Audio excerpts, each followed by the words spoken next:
Hello students, welcome to board prep. कैसे हैं आप सब? I hope you are all doing very very fine and welcome to the lecture series for class 10th mathematics. And आज हम start करने वाले हैं आपका chapter number 3, that is pair of linear equations in two variables, जिसमें आज हम देखेंगे इसका introduction and the graphical method. ठीक है। वैसे तो इस चैप्टर में और भी थोड़े 2-3-4 और मेथड्स थे, 2-3-4 नहीं, 2 ही मेथड और एक्स्ट्रा थे जो इस बार आपके सिलेबस में नहीं है। ठीक है। वो थोड़े कॉम्प्लेक्स होते थे, इसीलिए ये वाला जो चैप्टर है थोड़ा सा डिफिकल्ट होता था बच्चों के लिए। बट अभी जो जितने बचे हैं मेथड्स, वो बहुत इजी हैं। कुछ खास उसमें बहुत ज़्यादा दिमाग मारने वाली बात नहीं है। छोटी छोटी गलतियां हो सकती हैं, कैलकुलेशन मिस्टेक्स, वो तो भाई ग्लोबली मैथमेटिक्स पे अप्लाई होता है कि अगर आप कैलकुलेशन मिस्टेक करोगे तो दिक्कत ही है। ठीक है। तो भाई चैप्टर के नाम के बारे में बात करते हैं पहले। ठीक है, ब्रेक डाउन कर लेते हैं क्योंकि बड़ा लंबा सा नाम है, छोटा सा नाम नहीं है कि एकदम से क्लिक हो जाए हमको। ठीक है। सबसे पहले तो बात हो रही है पेयर ऑफ। पेयर पेयर की हम कब बात करते हैं? अच्छा, ब्लैक कलर का पेन लेते हैं, रुको।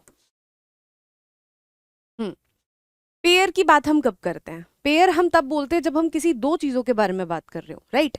तो यहाँ पे जिस भी चीज के बारे में आगे बात होगी वो जोड़े में बात होगी। ठीक है, एक चीज की बात नहीं होने वाली है।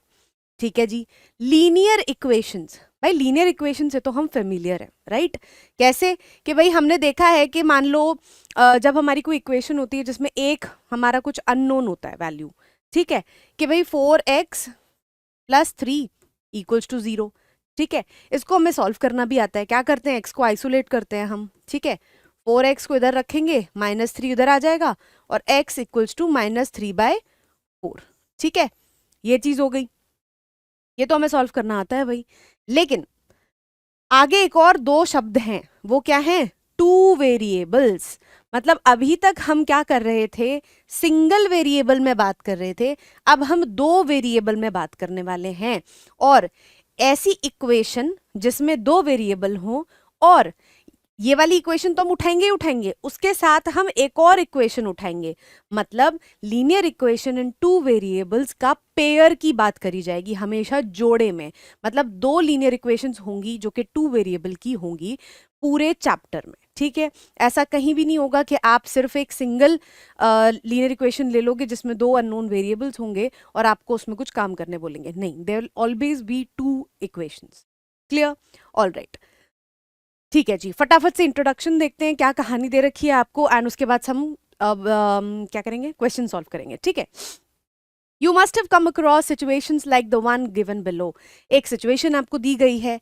ठीक है, ऑब्वियस सी बात है, हर बार आपको चैप्टर स्टार्ट करने से पहले कुछ दिया जाएगा जिससे आप रियलिस्टिकली रिलेट कर पाओ। ठीक। Akhila went to a fair in her village. भाई अखिला एक लड़की है, बच्ची है प्रॉबेबली। वो कहाँ गई है? एक फेयर में गई है, अपने विलेज में, गाँव में गई है, मेले में। ठीक। She wanted to enjoy rides on the giant wheel and play hoopla।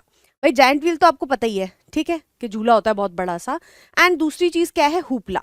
Hoopla उसको खेलना था। हुपला एक ऐसा गेम होता है, जिनको नहीं पता मैं बता दूं, a game in which you throw a ring on the items kept in a stall and if the ring covers any object completely you get it. जैसे एक थोड़े डिस्टेंस पे क्या होता है, आपके एक टेबल रखी होती है, टेबल पे आपके छोटे मोटे आइटम रखे होते हैं, बहुत ज़्यादा एक्सपेंसिव नहीं होते हैं, हल्के फुल्के, जैसे पार्ले जी का पैकेट हो गया, फ्रूटी हो गया, पेन हो गया, पेंसिल हो गया, रबर, फैंसी सी कोई रबर हो गई, शॉर्पनर हो गया, इस टाइप की चीज़ें रखी होती हैं। ठीक है। तो उसके बाद आपको क्या होता है? एक वुडन रिंग होती है आपके पास में, या स्टील की भी हो सकती है, वो आपको फेंकनी होती है। अगर आपने जब फेंकी है, अगर कोई एक स्पेसिफिक ऑब्जेक्ट पूरी तरीके से कवर हो जाता है उससे, रिंग से, मतलब रिंग के अंदर आ जाता है, तो वो जो चीज़ है वो आप जीत जाते हो। Clear? The number of times she played hoopla is half the number of rides she had on the giant wheel। अब देखो भाई, यहाँ पे क्या है? वो सीधा सीधा भी हमें बता सकते थे कि भाई इतनी बार उसने, अखिला ने ये खेला और इतनी बार उसने ये खेला, मतलब जायंट व्हील पे झूला। लेकिन उन्होंने ऐसा नहीं किया है। वो थोड़े शाणे बन रहे हैं। उन्होंने क्या करना है? वो क्या कर रहे हैं? हमको बता रहे हैं कि भाई नंबर ऑफ टाइम्स जितना उसने हुपला खेला है, ठीक है, the number of time she has played hoopla is half the number of ride she had on the giant wheel. मतलब जितनी बार उसने हुपला खेला है वो आधा है in number the times she has gone on giant wheel. मतलब जितने बार भी उसने जायंट व्हील पे झूला है, उसका एग्जैक्टली हाफ टाइम्स उसने हुपला खेला है। Clear? All right. If each ride cost ₹3 and a game of hoopla cost ₹4, how would you find out the number of rides she had and how many times she played hoopla provided she spent ₹20. अब देखो, आपका जो पूरा chapter है ना वो इसी के अराउंड घूमेगा। मतलब ये जो चीज आपको दी गई है ना, ये एक तरीके से एक आपको क्वेश्चन दिया गया है क्या, इसी से आपको अभी हम देख के आए क्या कि भाई नाम में लिखा है pair of linear equations in 2 variables. मतलब हमें इतना तो पता है कि 2 अननोन वेरिएबल मिलेंगे और 2 ही इक्वेशन मिलेंगी, तभी वो सॉल्व हो पाएगा। समझ गए? अच्छा जी, अब हम देखते हैं कि यहाँ पे हमें दिया क्या क्या गया है। पहली कंडीशन हमें दी है कि the number of times she played hoopla is half the number of times she went on the ride. ठीक है, ये पहली इंफॉर्मेशन है भाई। उसके बाद हर राइड, मतलब जाइंट व्हील वाली राइड जो है वो ₹3 की है और हर गेम ऑफ हुपला ₹4 का है। भाई ये आपकी सेकेंड इंफॉर्मेशन है। ठीक है, how would you find out the number of rides she had and how many times she played hoopla provided she spent ₹20? ये आपका भाई तीसरा इंफॉर्मेशन यहाँ पे गिवन है। अब इन इंफॉर्मेशन को यूज करके हमें क्या करना है, अपनी इक्वेशंस बनानी है, जो कि हमें अभी पहले पता है कि हमारी 2 इक्वेशन मिलेंगी और वो भी 2 अननोन्स में। समझ गए? आगे बढ़ेंगे, देखेंगे कि कैसे इक्वेशन बनती है। May be you will try it by considering different cases. If she has 1 ride, is it possible? अच्छा, अब वो कह रहे हैं कि भाई एक तरीका तो ये है कि ठीक है इन्फॉर्मेशन तो आपको गिवन है, मान लिया, लेकिन एक तरीका तो ये है कि आप तुक्के मारो, है ना, कि मान लो चलो वो 10 बार चली गई थी राइड पे, तो 10 बार गई तो इतने रुपए लगे, और हुपला खेलने वो 5 बार गई। ऑब्वियसली बात है ना कि अगर वो जाइंट व्हील पे 10 बार गई है और वो हुपला खेलने जाइंट व्हील के एग्जैक्ट हाफ गई है, मतलब ये 5 बार गई है। ठीक है, दोनों के पैसे कैलकुलेट करेंगे, ऐड करके देखेंगे वो 20 आ रहा है तो ठीक है, नहीं है तो आगे बढ़ेंगे, है ना, 4 करेंगे फिर 2 करेंगे, ये सब करेंगे। लेकिन यहाँ तो आप कर लोगे, मान लो 5-6 बार में आपका आंसर भी आ जाए, लेकिन it is not possible to apply such hit and trial method in all the cases. ठीक है, बहुत डिफिकल्ट हो जाता है। कहीं कहीं पे ऐसा भी होगा कि आपके पॉइंट नंबर्स भी हों, उसमें आपकी कैलकुलेशन जो है वो और डिफिकल्ट हो जाती है, and it is almost impossible to solve them. ठीक है, by hit and trial method. तो इसके लिए अब हम देखेंगे कि भाई आगे हमारे पास क्या क्या मेथड गिवन है। इसमें इन्होंने एक चीज और बोली है कि क्या ऐसा पॉसिबल है कि वो जाइंट व्हील पे जो है वो एक ही बार गई हो। देख लेते हैं भाई, अगर वो जाइंट व्हील पे एक बार गई है, इसका मतलब इसका हाफ टाइम्स उसने हुपला खेला है, दैट मीन्स 1/2 टाइम्स उसने हुपला खेला है। भाई कोई गेम आप आधी बार खेल सकते हो, ऐसा पॉसिबल है? ऐसा है कि आधी रिंग आपने फेंकी है, ये कर लो, या फिर आपका जो डिस्टेंस है 10 मीटर उसमें आपने 5 मीटर पे फेंक दिया, ऐसे नहीं होता है ना। तो गेम अगर खेला गया है तो ये जो वैल्यूज होंगी वो क्या होंगी, नेचुरल नंबर्स होंगी। समझ गए? All right, so it is not possible that she went on the giant wheel only 1 time. Is it possible to have 2 rides and so on? भाई 2 राइड पूछ रहे हैं, बिल्कुल पॉसिबल है। क्या पता वो 2 राइड जाइंट व्हील पे गई हो और एक बार उसने हुपला खेला हो, बिल्कुल पॉसिबल है। Or you may use the knowledge of class 9th to represent such situations as linear equations in 2 variables। और आपके पास जो ऑलरेडी इंफॉर्मेशन अवेलेबल है कि इन क्या बोलते हैं, 2 वेरिएबल को यूज करके इक्वेशन कैसे बनाई जाती है, उसको आप यूज कर सकते हो। बिल्कुल जी, वही हमारा अल्टीमेट गेम है यहाँ पे। Let us try this approach. Denote the number of rides that Akhila had by X। अब देखो ये तो हमारा काम है मैथ्स में करना कि जो चीज़ नहीं पता मान लेते हैं, है ना, मान ही लेते हैं कि हमें पता है वो, राइट। तो सबसे पहले हम क्या करेंगे भाई, मान लेंगे कि जितनी नंबर ऑफ राइड्स उसने ली जाइंट व्हील पे उसको हमने X मान लिया, and the number of times she played hoopla by Y, और जितनी बार उसने हुपला खेला उसको हमने Y से डिनोट कर दिया।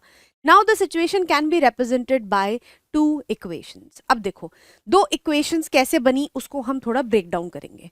पहली बात, हमें पता है कि जितनी बार वो जाइंट व्हील पे गई उसका एग्जैक्टली हाफ टाइम क्या है, उसने हुपला खेला है। Got it? अब यहां के हिसाब से उसने नंबर ऑफ राइड्स कितनी ली है X, और उसकी number of time she played hoopla is given by Y। समझ गए? इन दोनों के बीच में हमने रिलेशन क्या एस्टैब्लिश किया है, ये एस्टैब्लिश किया कि भाई इसका एग्जैक्टली हाफ ये है, मतलब X को अगर मैं 2 से डिवाइड कर दूं तो वो Y के बराबर हो जाएगा। यही आपकी पहली इक्वेशन है जो यहाँ पे आपको गिवन है। Got it? All right, second equation वो कैसे निकलेगी भाई, यहाँ पे इंफॉर्मेशन देखनी पड़ेगी पहले, ये सारी कहानी थोड़ी हम हटा देते हैं। हाँ, अब देखो ये वाली पहली कंडीशन थी, वो तो हमने यूज कर ली, ठीक है। सेकंड वाली कि ईच राइड, जाइंट व्हील पे हर राइड पे 3 रुपए लग रहा है। मान लो आपने जो जाइंट व्हील पे राइड है वो 2 बार ली, कैसे बताओगे कितना टोटल पैसा लगा? 3 + 3, राइट। या फिर कह सकते हैं कि 3 × 2, है ना। 10 बार राइड ली तो 3 + 3 + 3 + 3 थोड़ा ना करोगे, स्ट्रेट अवे 10 से 3 को मल्टीप्लाई करोगे, राइट। तो इसी तरीके से जितनी बार उसने राइड ली उसको हम 3 से मल्टीप्लाई करेंगे तो हमें पता लग जाएगा कि उसने राइड के लिए कितना पैसा खर्चा है। वही चीज आपको यहाँ गिवन है, समझ गए।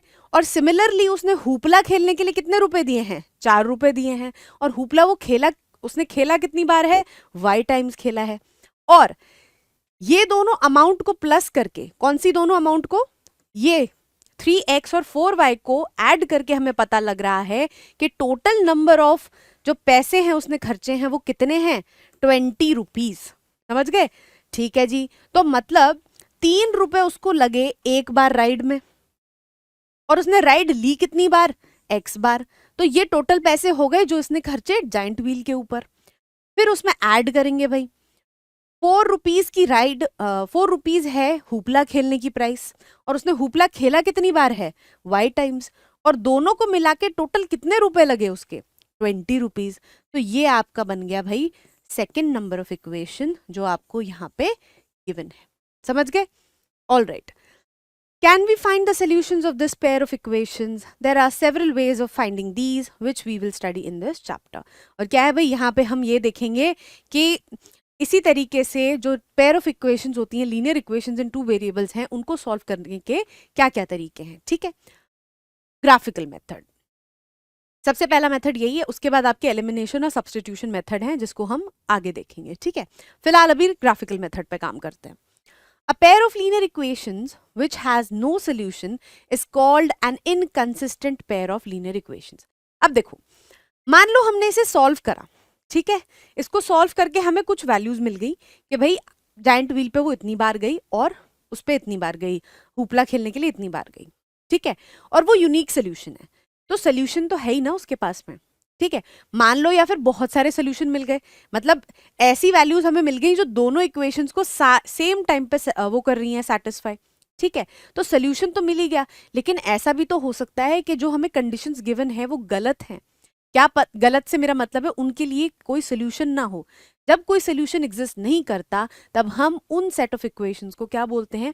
इनकंसिस्टेंट बोलते हैं। और जब सोल्यूशन एक या एक से ज्यादा एग्जिस्ट करता है तब हम उसे कंसिस्टेंट सोल्यूशन बोलते हैं, ठीक है। Consistent pair of linear equations बोलते हैं। ऑल राइट, सबसे पहले तो आपको ये बताया गया कि ऐसा लीनियर इक्वेशन का पेयर जिसके पास कोई सोल्यूशन नहीं होता उसको हम कहते हैं inconsistent pair of linear equations. A pair of linear equations in 2 variables which has a solution is called a consistent pair of equations. A pair of linear equations which are equivalent has infinitely many distinct common solutions. अब यहाँ पे आपको क्या बताया गया है कि ऐसी linear equations जो क्या है? सेम है। दोनों इक्वेशंस क्या हो रही हैं? सेम हो रही हैं, उनके infinite number of common solutions होते हैं। डिटेल में हम और देखेंगे, आपको समझ में आगे आ जाएगा, पहले बस थोड़ा थ्योरी पे ध्यान दे दो। Such a pair is called a dependent pair of linear equations in 2 variables. अब यहाँ पे ये जो की वर्ड है कि जब dependent pair of linear equations आपको मिलता है तब आपको हमेशा इनफाइनाइट नंबर ऑफ सॉल्यूशंस मिलेंगे। क्यों? मान लो 2x + 3y = 1 एक इक्वेशन है। दूसरी इक्वेशन आपको गिवन है 4x + y 6y = 2, ठीक है। अब ध्यान से देखो, अगर मैं इस इक्वेशन में से 2 कॉमन निकाल दूं, पूरी इक्वेशन में से, तो यहां से क्या कॉमन आएगा? 2 कॉमन आ जाएगा बाहर, तो क्या बचेगा? 2x, 2 3 × 6 तो 3 बचेगा, और 2 1 × 2 तो 1 बचेगा। ये क्या आ गई वापस?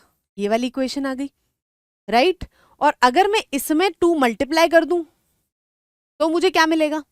तो मुझे 4x + 6y = 2 मिल जाएगा। तो इसका मतलब ये दोनों जो इक्वेशन है ये डिपेंडेंट है, मतलब दोनों में सिर्फ एक किसी स्केलर या फिर एक किसी कांस्टेंट वैल्यू का फर्क है कि मैं इससे मल्टीप्लाई करूं या डिवाइड करूं तो मुझे दोनों इक्वेशंस क्या होंगी, सेम मिल जाएंगी। समझ गए?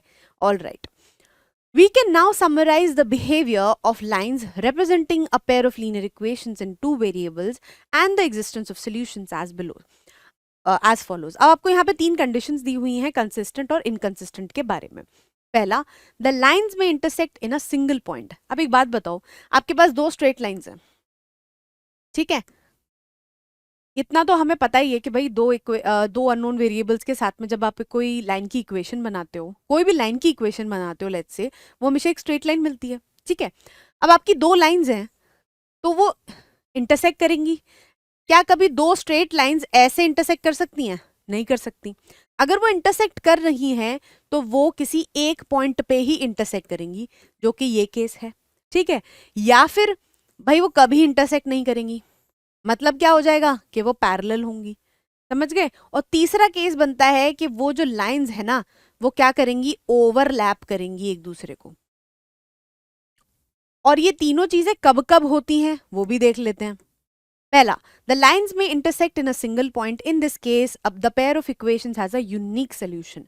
जब आपकी दोनों इक्वेशन का एक यूनिक सोल्यूशन मिलता है तब ऐसा सेटअप देखने को मिलता है, मतलब वो एक ही जगह इंटरसेक्ट करेंगी दोनों लाइंस, ठीक है। द लाइंस में be parallel, in this case the equations have no solution. देखो आपस में वो इंटरसेक्ट ही नहीं कर रही कहीं पे भी, तो आपका कोई भी कॉमन सोल्यूशन नहीं मिलेगा, दैट मीन्स नो सोल्यूशन जब आपकी पैरेलल लाइंस होंगी। समझ गए? और last but not the least, the lines may be coincident. In this case the equations have infinitely many solutions. और ब्रैकेट में आपको दे रखा है dependent pair of equations। जब हमारी जो अभी हमने एग्जांपल देखा था थोड़ी देर पहले, वो जब आपका सेटअप होता है तो हमेशा आपको कोइंसिडेंट लाइंस मिलेंगी, that means infinite number of solution. समझ गए? ठीक है जी, आगे बढ़ते हैं। Consider the following three pair of equations. आपको कुछ इक्वेशंस दी हुई हैं। पहली इक्वेशन है जो क्या हो रहा है, लाइन जो है वो इंटरसेक्ट कर रही है, तो इसके पहले जो इंफॉर्मेशन हमको गिवन थी उसके हिसाब से इन लाइंस के पास क्या होगा, यूनिक सोल्यूशन होगा। फिर यहाँ पे क्या हो रहा है, लाइंस कोइंसाइड कर रही हैं। कोइंसाइड का मतलब क्या है, पहली इंफॉर्मेशन हमें पता है कि दोनों जो लीनियर इक्वेशंस होंगी वो डिपेंडेंट होगी और इनके पास इनफाइनाइट नंबर ऑफ सॉल्यूशंस होंगे। समझ गए? All right, x plus 2y minus 4, 2x plus y 4y minus 12, ये लाइंस क्या है, पैरेलल है, दैट मीन्स इनके पास कोई सोल्यूशन नहीं होगा। अब ये इंफॉर्मेशन आपको यहाँ गिवन है इसलिए आप ये सब चीजें बता पाए हो, लेकिन मान लो आपको ये सब चीजें नहीं गिवन है, तब आप क्या करोगे? Let us now write down and compare the values of a1 upon a2, b1 upon b2 and c1 upon c2. अब a1 b1 c1 a2 b2 c2 क्या है? जब भी हम किसी linear equation in two variables को represent करते हैं तो उसकी एक जनरल फॉर्म होती है, that is a1 x plus b1 y plus c1 equals to 0। अब यहाँ पे क्योंकि हम दो इक्वेशंस की बात कर रहे हैं तो हम दूसरी इक्वेशन को डिनोट करेंगे a2x plus b2y plus c2। a1 b1 c1 और a2 b2 c2 क्या है, कांस्टेंट कोएफिशिएंट्स हैं। a1 और b1 x और y के कोएफिशिएंट्स हैं और a2 और b2 दूसरी इक्वेशन में x और y के कोएफिशिएंट्स हैं। Got it? ठीक है, अब यहाँ पे वो बात कर रहे हैं कि हम ऐसा करेंगे ना, इनका कैलकुलेशन करके देखेंगे कि भाई इनके रिस्पेक्टिव कोएफिशिएंट्स का रेशियो कितना आ रहा है और उससे हम क्या रिजल्ट डिड्यूस कर सकते हैं। ऑल राइट, तो ये आपको एक टैबुलर फॉर्म में दिया हुआ है, ठीक है, वही चीज दी हुई है जो यहाँ पे दी है, ठीक है, पर फर्क इतना है कि हम जो रिजल्ट निकाल रहे हैं ना वो अब रेशियो के बेसिस पे निकाल रहे हैं। पहला हमको पता था कि पहले सेट ऑफ इक्वेशंस के पास क्या है, यूनिक सॉल्यूशंस हैं, ठीक है, और यूनिक सॉल्यूशन जब मिलती है तो हमें इंटरसेक्टिंग लाइंस मिलती हैं, ये तो हमें समझ में आ गया। लेकिन इनके कोफिशिएंट्स के रेशियो का क्या रिलेशन होता है? उनके कोफिशिएंट्स का ये रिलेशन होता है a1 upon a2 is never equal to b1 upon b2। तो मतलब कोई भी अगर पेयर ऑफ लीनियर इक्वेशंस है जिसमें आपको क्या है a1 अपॉन a2 कभी भी b1 अपॉन b2 के बराबर ना मिले, इसका मतलब वो हमेशा यूनिक सोल्यूशन होल्ड करेंगे। ये आपके काम कब आएगा? मान लो आपको सोल्यूशन निकालने के लिए बोला है और आपका आंसर नहीं आ रहा है, ठीक है, लेकिन जब आप एकदम सिर्फ इक्वेशंस देख के आपको a1 upon a2 is not equal to b1 upon b2 मिल रहा है, तो आप सीधा बता सकते हो, आपको पता लग जाएगा कि आप कुछ ना कुछ कैलकुलेशन मिस्टेक करके आए हो पीछे। क्यों? क्योंकि अगर a1 upon a2 is not equal to b1 upon b2 then there must exist a solution. Got it? ठीक है जी। सेकंड, जब आपकी इनफाइनाइटली मेनी सॉल्यूशंस होगी और कोइंसिडेंट लाइंस होंगे, तब आपको क्या मिलेगा? a1 upon a2, b1 upon b2, c1 upon c2, ये तीनों ही चीजें क्या हो जाएंगी? बराबर हो जाएंगी। मतलब यहाँ पे पहले स्टेज पे ही अनइक्वल है और यहाँ पे ऑल द वे मतलब पूरा आगे तक जितने रेशियोज अवेलेबल हैं वो सब इक्वल हैं। समझ गए? All right. Last, no solution पे आपको क्या मिलता है? पैरेलल लाइंस मिलते हैं। और पैरेलल लाइंस में क्या हो जाएगा? a1 अपॉन a2 और b1 अपॉन b2 तो बराबर होंगे, लेकिन वो c1 अपॉन c2 के बराबर नहीं होंगे। क्लियर? ये आपके 3 केसेस हो गए जिसपे हम आगे रिजल्ट्स देखेंगे, मतलब क्वेश्चंस देखेंगे। All right. From the table above, you can observe that if the lines represented by the equation are such and such, intersecting, then a1 upon a2 is not equal to b1 upon b2। अभी आपको generalise करके सारे दे दिए हैं। Coincident होंगे मतलब dependent linear equations होंगी, तो आपकी a1 upon a2 is equals to b1 upon b2 is equals to c1 upon c2 हो जाएगा। And finally a1 upon a2 is equal to b1 upon b2 but not equal to c1 upon c2। ये case बनेगा आपके parallel lines का। समझ गए? In fact, the converse is also true for any pair of linear equations. You can verify them by considering some more examples. Let us now consider some more examples to illustrate it. मतलब इसका उल्टा भी सही है, ठीक है। आगे अब एग्जाम्पल से समझते हैं। ऐसे थ्योरी में बहुत ज़्यादा क्लिक होता नहीं है हमको, है ना, सबको ही पता है ये चीज़। हमारे दिमाग में बैठता तब है कोई भी कॉन्सेप्ट, कोई भी क्वेश्चन, जब हम उसके एग्जाम्पल सॉल्व करते हैं और खुद पेन चलाते हैं। आप मुझे करते हुए भी देख लोगे ना, तो आपको यहाँ तो लगेगा कि हाँ भाई सब समझ में आ रहा है, लेकिन जब आप पेन उठाने बैठोगे ना, थोड़ा सा तो ब्लैंक हो ही जाओगे थोड़ी देर के लिए। तो इसीलिए साथ के साथ कोशिश किया करो, जब चैप्टर पढ़ते हो जो भी चीज़ समझ में आ रही है उसको टाइम तभी के तभी लिखने की हैबिट डालो, ठीक है। ऑल राइट, पहला question, check graphically whether the pair of equations x plus 3y is equals to 6 and 2x minus 3y equals to 12 is consistent। Check करना है कि कंसिस्टेंट है कि नहीं। तो कंसिस्टेंट का मतलब या तो भाई यूनिक सोल्यूशन आएगा या फिर इनफाइनाइटली मेनी सोल्यूशंस आएंगे। इनकंसिस्टेंट हमको नहीं बताना है, हमें बताना है कि भाई क्या ये कंसिस्टेंट है या नहीं। तो दोनों ही केसेस में ये क्या हो जाएंगे? कंसिस्टेंट हो जाएंगे। और हमें क्या करना है? इसे ग्राफिकली सॉल्व करना है। ऑल राइट, स्टेप नंबर 1, सबसे पहले आप क्या करोगे? इक्वेशन नंबर 1 लिखोगे यहां पे, x plus 3y equals to 6 and अब हम क्या करेंगे ना, डिफरेंट कलर से सॉल्व करेंगे इसको, 2x minus 3y equals to 12। ठीक है, गॉट इट? All right. अब हमें क्या करना है?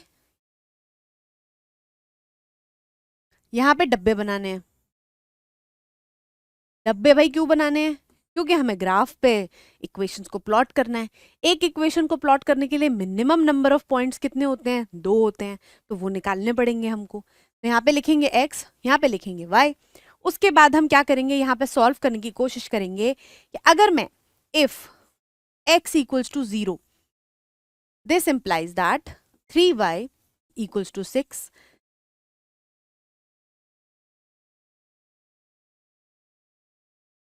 y equals to 2। समझ गए? 3 2 जा 6। और अगर इफ x को नहीं y को लेते हैं अब, क्योंकि स्ट्रेट फॉरवर्ड दिख रहा है, ज्यादा मेहनत करने की जरूरत नहीं पड़ेगी। y इक्वल्स टू हम ले लेते हैं 0, this implies that x equals to 6। समझ गए ना? x प्लस 0, 3 इंटू 0 0 हो जाएगा, x की वैल्यू आ जाएगी 6। All right. और अब जो वैल्यूज हमें मिल गई हैं उनको यहाँ लिख देते हैं। जब x 0 है तो y की वैल्यू कितनी है? 2 है। और जब y 0 है तो x की वैल्यू कितनी मिल रही है आपको? 6 मिल रही है। ठीक है, ऑल राइट, आगे बढ़ते हैं, यहाँ पे आ जाओ, डब्बा बनाएंगे भाई। If x equals to 0, this implies that -3y equals to 12, है ना? तो y equals to 12 by -3, that is -4. और if y equals to 0, this implies that 2x equals to 12, x equals to 6. ये मिल गए भाई हमको 2 पॉइंट्स, ठीक है। तो 0 रखेंगे यहाँ पे, y की वैल्यू रख देंगे -4, y की वैल्यू 0 पे x की वैल्यू कितनी मिल रही है हमको, 6 मिल रही है, ठीक है। ऑल राइट, अब प्लॉट करने के लिए रेडी ले लेते हैं, ठीक है। अब ध्यान से देखो, यहाँ पे क्या है कि अब हमको 2 सेट ऑफ इक्वेशंस हैं, एक सेट ऑफ इक्वेशंस है, पेयर है, जिसमें आपको दोनों के लिए 2-2 वैल्यूज मिल गई हैं। अब हम उनको प्लॉट करेंगे, ठीक। मैक्सिमम नेगेटिव जा रहे हैं -4, तो हम इस साइड पे उतनी ही जगह छोड़ देंगे ताकि हमारे लिए कन्वीनियंट हो जाए इसको मार्क करना। तो भाई यहाँ पे लाइन बना लेते हैं अपनी। ऑल राइट, ये हो गई भाई आपकी वाई एक्सिस, और यहाँ कहीं पे मार्क कर लेते हैं आपकी एक्स एक्सिस। ओहो, स्ट्रेट लाइन तो भाई बड़ी मुश्किल है बनानी। ऑल राइट, ठीक है, ये बन गया भाई आपका एक्स एक्सिस, ठीक है। अब इसको 0 मान लेते हैं भाई, पता है हमको ओरिजिन होता है यहाँ पे। इसको मानेंगे 1, इसको मानेंगे 2, इसको मानेंगे 3, 4, 5 एंड 6। एक्स का कोऑर्डिनेट मैक्सिमम कितना जा रहा है, 6 ही जा रहा है, ठीक है। 1, 2, 3, 4 एंड 5। हाँ, इतने की वैसे ज़रूरत नहीं है। -1, -2, -3, -4, -5, यहाँ पे भी लिख देते हैं, सुंदर लगेगा हमारा ग्राफ। ऑल राइट, ठीक है जी। अब इसको प्लॉट करते हैं। पहले रेड वाले इक्वेशन को देख लेते हैं। पहला क्या पॉइंट है, 0,2। गलती मत कर देना, कई बार ज्यादातर गड़बड़ ये हो जाती है, जल्दीबाजी में हम क्या करते हैं 0,6 और 2,0 उठा के बैठ जाते हैं। नहीं, किस्मत अच्छी हुई तो क्या पता ये सेम आ जाए, लेकिन ऐसा नहीं होता। आपको कैसे लेने होते हैं वैल्यूज, जब भी आप कोऑर्डिनेट्स उठाते हो हमेशा वर्टिकली कोऑर्डिनेट्स उठाने हैं, समझ गए। इस तरीके से अगर आपने टेबल बनाई है तो 0 पे जो y की वैल्यू है उसी को उसके साथ लेना है, ना कि 0 और 6 को ले लिया साथ में, समझ गए। ऑल राइट, प्लॉट करते हैं भाई। पहले से इरेज कर देते हैं, यहाँ पे सुंदर नहीं लग रहा है, अब अच्छा लग रहा है। तो पहला पॉइंट जो है वो है हमारा 0,2, मतलब x एक्सिस पे 0 और y एक्सिस पे 2, मतलब पहला पॉइंट मिल गया भाई यहाँ पे। दूसरा पॉइंट है 6,0, तो x पे जाना है हमको 6, और y क्योंकि 0 है तो यहीं पे रहेंगे हम, मतलब 6,0। दोनों को भाई क्या करते हैं, ओहो टेढ़ी हो गई भाई, लाइंस बढ़ाना, मैं तो सच में कोर्स करना पड़ेगा मुझे कोई लाइन बनाने का, ठीक है। नॉट परफेक्ट बट ठीक है, you get the idea, right. Second point, इसको अब हम क्या करेंगे, ब्लू से ही मार्क करेंगे। 0, -4, मतलब x एक्सिस तो 0 ही है, लेकिन y एक्सिस पे आपको कहाँ जाना है, -4 पे।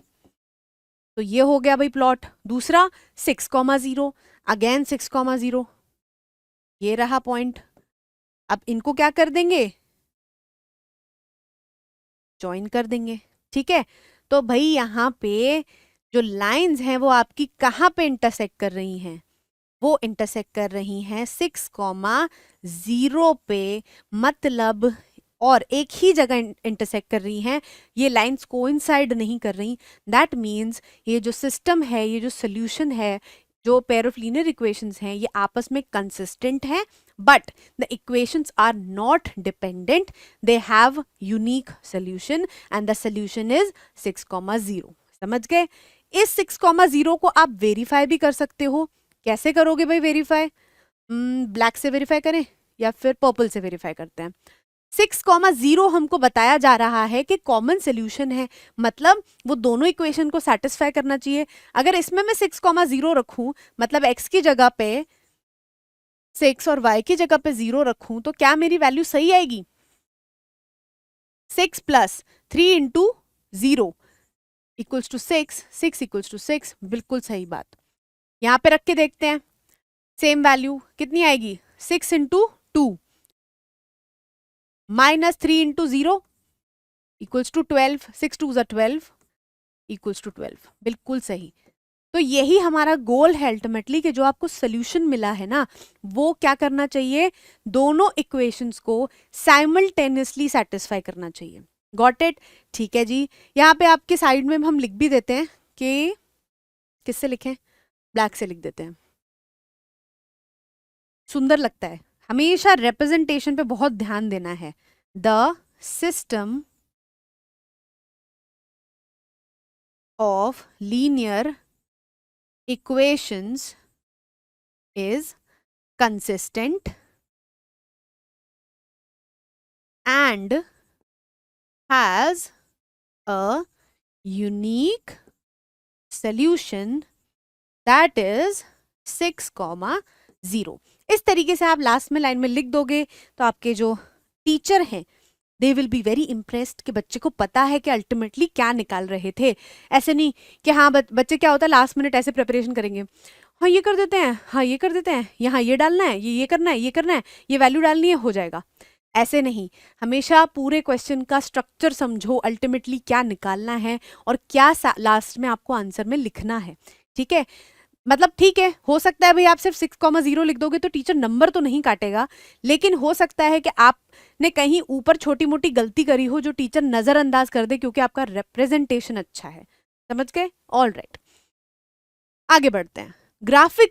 ग्राफिकली ही फाइंड करना है। Find whether the following pair of equations has no solution, unique solution और infinitely many solution.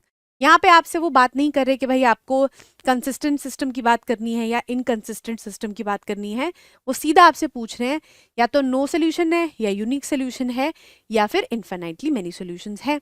All right,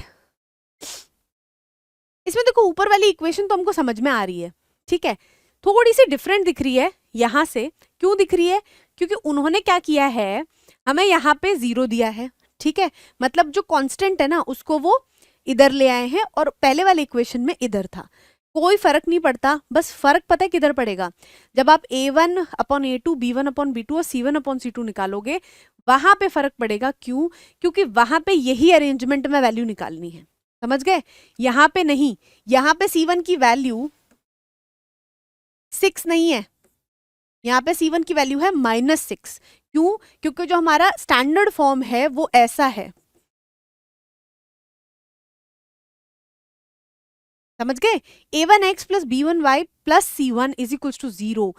a1x plus b1y is equals to -c1 हो सकता है, लेकिन इक्वल्स टू c1 नहीं होगा, फिर वो c1 की वैल्यू नहीं है, c1 की एक्चुअल वैल्यू -c1 हो जाएगी।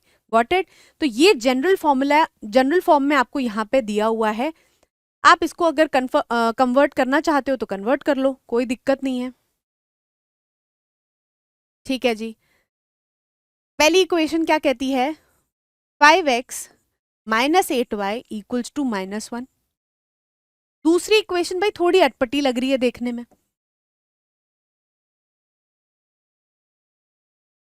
फ्रैक्शंस देखते ही घबराया मत करो, समझ रहे हो, कुछ नहीं है, नंबर्स ही हैं यार, हमको आता है इसको करना, लेकिन वो दिल में जो हम वो हल्का हल्का डर पैदा कर लेते हैं ना, उससे क्या होता है हम आगे जाके बहुत नर्वस हो जाते हैं। ये चीज नहीं करनी है, ठीक है। सिंपल नंबर की तरह ट्रीट करो। रूट की वैल्यूज √2 हो गया, डेसिमल हो गया, इनको देख के घबराना नहीं है कभी, भाई नंबर्स ही हैं, वो वैसे ही ऐड होते हैं, वैसे ही सब्ट्रैक्ट होते हैं, डिवीजन भी वैसे ही होता है, मल्टीप्लिकेशन भी वैसे होता है, कुछ फैंसी नहीं है, बेसिक रूल्स आपको सबको पता होते हैं। डाउट करना बंद करो और डरना बंद करो, ठीक है। ऑल राइट, यहाँ पे क्या करेंगे भाई, हमें पता है कि जहां पे कुछ नहीं होता वहां पे 1 होता है डिनोमिनेटर में, एलसीएम ले लेंगे। कितना आएगा, 5 और 1 का एलसीएम कितना आ जाएगा, 5 1 5 जा, दैट मीन्स 5 को हमें ऊपर मल्टीप्लाई करना पड़ेगा, that means 5 into 3x minus 5 1 जा 5 ही होता है तो ऊपर कुछ नहीं करना पड़ेगा, तो 24y as it is plus 3 भी as it is equals to 0। अब 5 को इधर भेजेंगे तो ये क्या बन जाएगा, 0। तो 5 3 जा 15x minus 24y plus 3 equals to 0। ये मिल गई भाई स्टैंडर्ड फॉर्म में आपको क्या, सेकेंड इक्वेशन। समझ गए? ये मिल गई फर्स्ट इक्वेशन। अब आप क्या करेंगे, अब आप दोनों की वैल्यू सब्स्टिट्यूट करेंगे। किस सब्स्टिट्यूट नहीं करेंगे, आप टेबल बनाएंगे, एक बार एक को जीरो रखो, एक बार दूसरे को जीरो रखो, and then you solve it.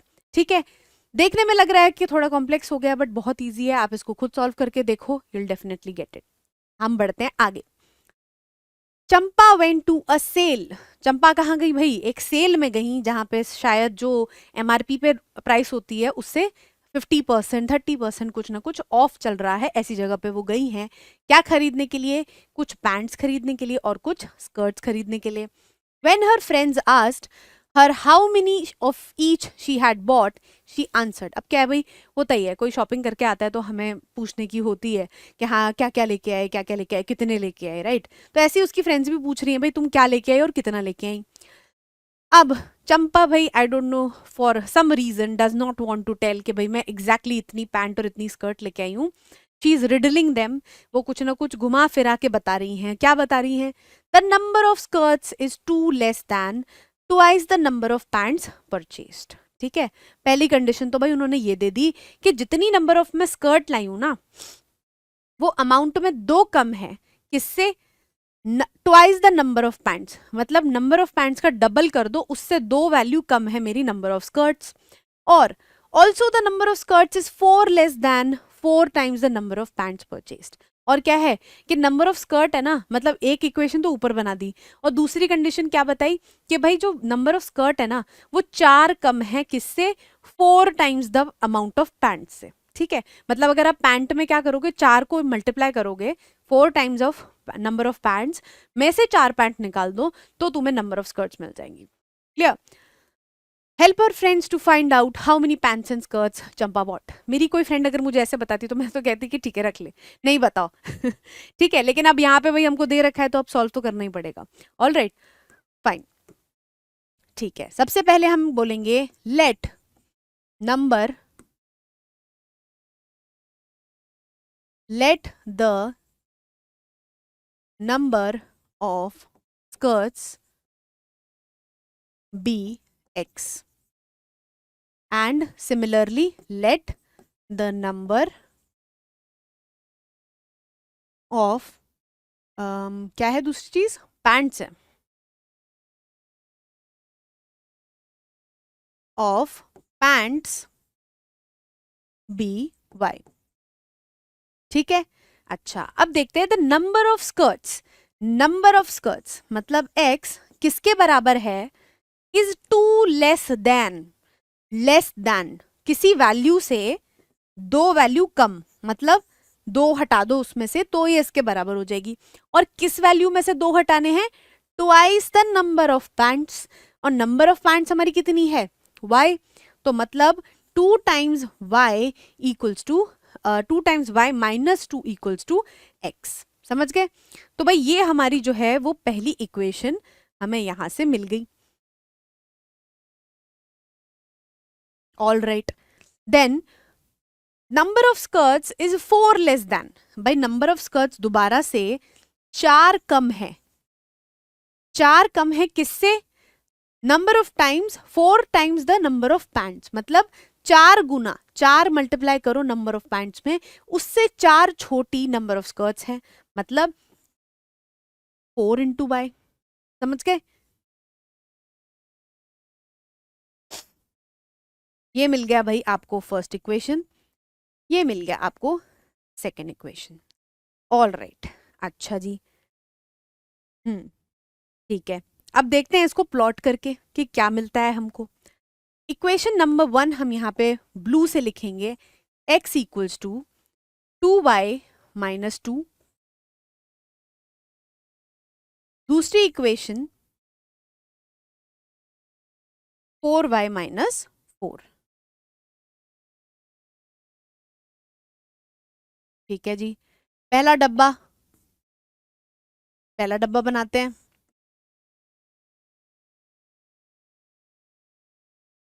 ऐसा भी कर सकते हैं कि हम इसको स्टैंडर्ड फॉर्म में लिख लें, या जरूरत नहीं है, चलो ऐसे ही सॉल्व करते हैं इसको। ठीक है, थोड़ी कॉम्प्लेक्स हो जाएगी इक्वेशन, या लिख ही लेते हैं, चलो ऐसा करते हैं, x minus 2y equals to minus 2। थोड़ी दिखने में अच्छी लगती है तो थोड़ा अच्छा लगेगा सॉल्व करने में। x minus 4y equals to -4। ठीक है, अब डालते हैं values. If x equals to 0, तो 0 माइनस 2y इक्वल्स टू -2, तो y equals to 1। Got it? All right. तो 0 और 1 वैल्यू मिल गई यहाँ पे। इफ y इक्वल्स टू 0, अगर मैं 0 रखूं तो x की वैल्यू मुझे कितनी मिल जाएगी? -2। बट हम इस कंडीशन को नहीं कंसिडर कर सकते। क्यों? इस वैल्यू को नहीं ले सकते जो कि नेगेटिव है, क्योंकि हम यहाँ पे नंबर ऑफ स्कर्ट्स और नंबर ऑफ पैंट्स की बात कर रहे हैं। तो जो वैल्यूज आएंगी वो हमेशा पॉजिटिव आनी चाहिए। समझ गए? तो मतलब ऐसा नहीं हो सकता कि उसने एक भी नंबर ऑफ पैंट ना खरीदी हो। समझ गए? All right. कहाँ गया ब्लू? ये रहा। ठीक है, लेट सपोज हम यहाँ पे ले लेते हैं y इक्वल्स टू 2 ले लेते हैं। पर वो हाँ 2 से तो हो जाएगा। y इक्वल्स टू 2 ले लेते हैं हम यहाँ पे। तो कितना आएगा? x minus 2 into 2 equals to -2। x equals to x minus 4 equals to -2। x equals to -4 sorry +4 -2 equals to 2। तो सेकेंड वैल्यू हमें क्या मिल गई? 2,2 मिल गई भाई। ठीक है जी, अब आते हैं इस वाले पार्ट पे। पहला डब्बा बनाएंगे। x इक्वल्स टू 0 पुट करेंगे तो क्या मिलेगा? 0 minus 4y equals to -4, that is y equals to 1। And if y को 0 नहीं ले सकते, इसको 2 ले लेते हैं तो भी नेगेटिव आएगा। -2 हो जाएगा, -6 हो जाएगा, नहीं कैंसिल होके ठीक हो जाएगा। x इक्वल्स टू 2 लेके देखते हैं।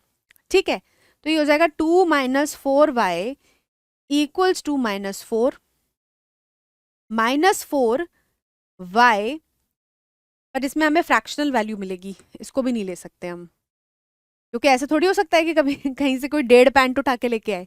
नहीं, हमेशा हमें क्या चाहिए होगा? होल नंबर्स चाहिए होंगे। तो हम यहाँ पे वैल्यू पुट कर लेते हैं y की 2। ठीक है, if y equals to 2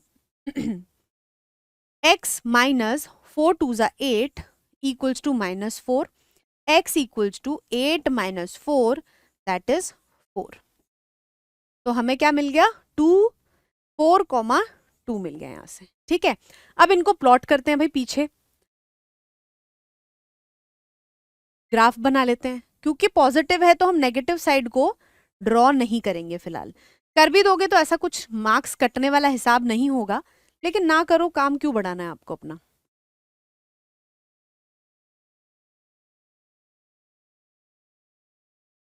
all right, यहाँ आ गया 0 1 2 3 4 5 6 1 2 3 4 5, अगर होगा तो बढ़ा लेंगे दोबारा वैल्यू 6।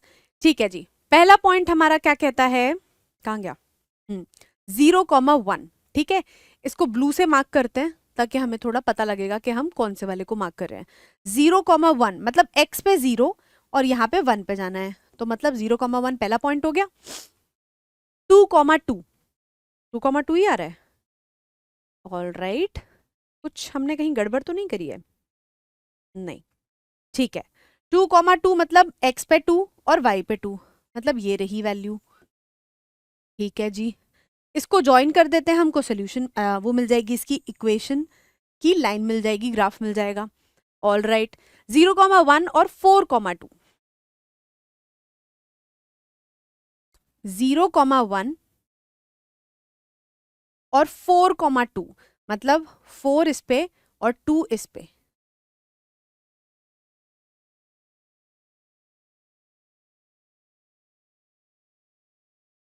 थोड़ी टेढ़ी हो गई है लाइन यार। हाँ, रुको।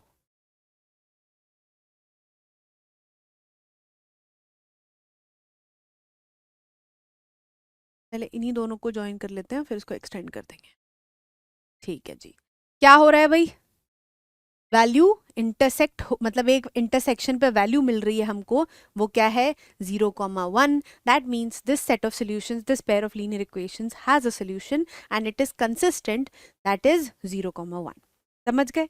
ऑल राइट, ठीक है, यहां लिख देते हैं final. The pair of linear equations has a unique solution. यहाँ पे लिख दो equations is consistent and has a unique solution that is 0,1. The thing is कि अब क्या है, आपने पढ़ लिया है तो शो ऑफ कर लो थोड़ा सा, है ना? तो ये था भाई आपका क्वेश्चन। आई होप अब थोड़ा सा ग्राफिकल मेथड तो क्लियर हो गया होगा। ठीक है,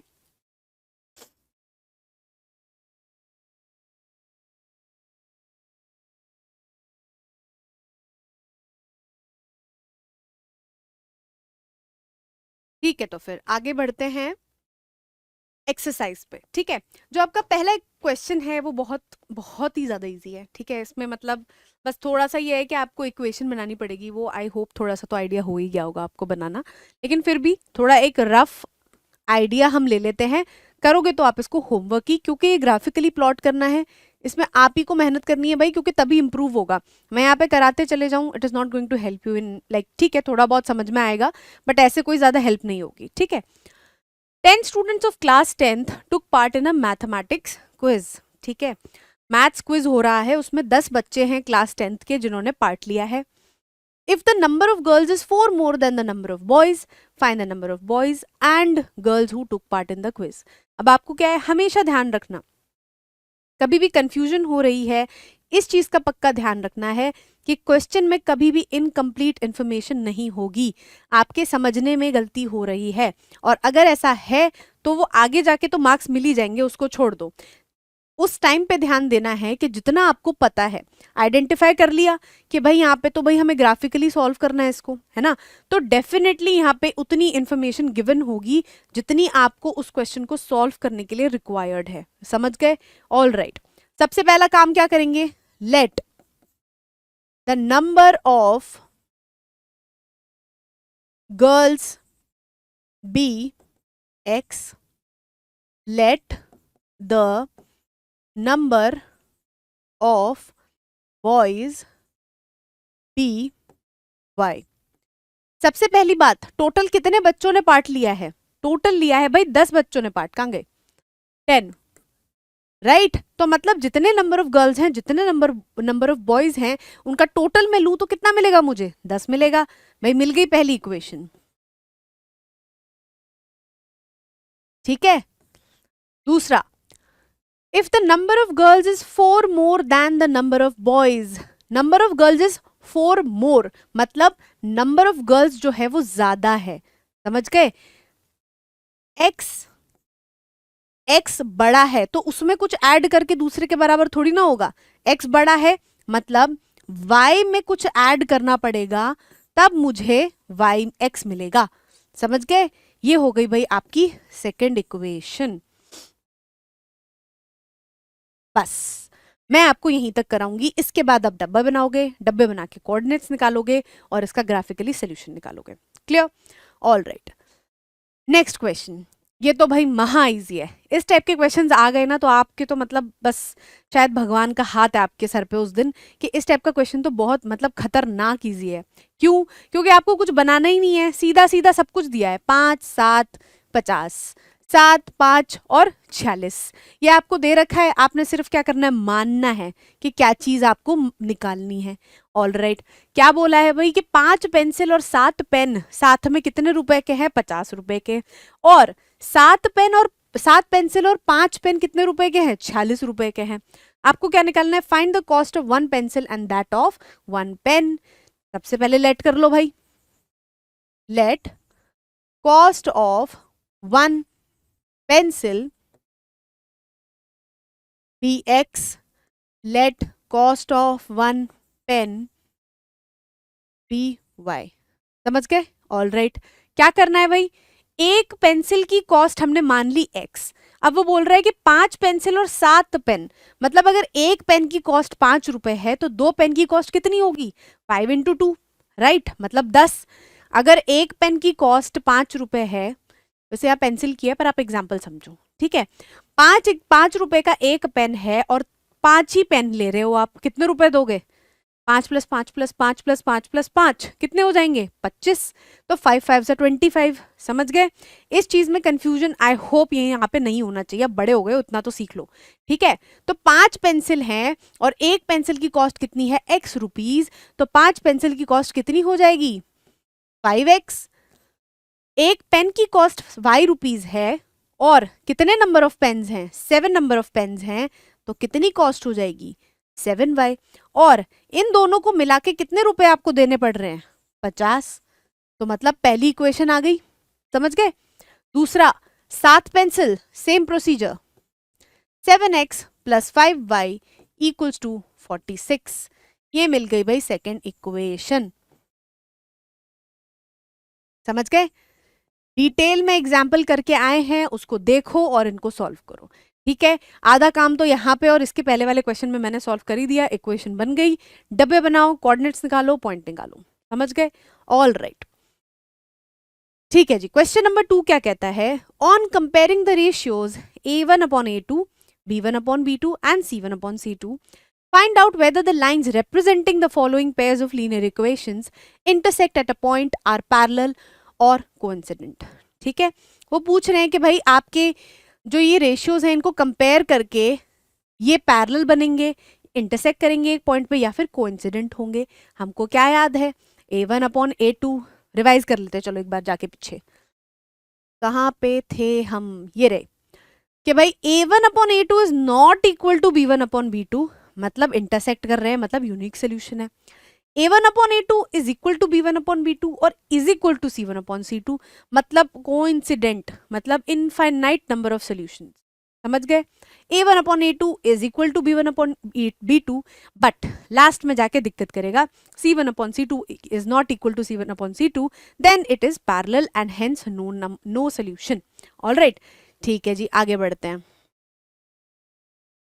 ऑल राइट, कहाँ गए हम, ये रहे, find out whether the lines, अच्छा यहाँ पे हमें ग्राफ की जरूरत नहीं है, बट ठीक है। ऑल राइट, पहले हम क्या करेंगे भाई, यहाँ पे a1 a2 b1 b2, गलती मत करना, लिख लेना साफ साफ इसको, क्यों, क्योंकि कई बार ऐसी गलती हो जाती है, आधे से ज्यादा बच्चे तो a1/b1 is equal to a2/b2 करके आएंगे, समझ रहे हो?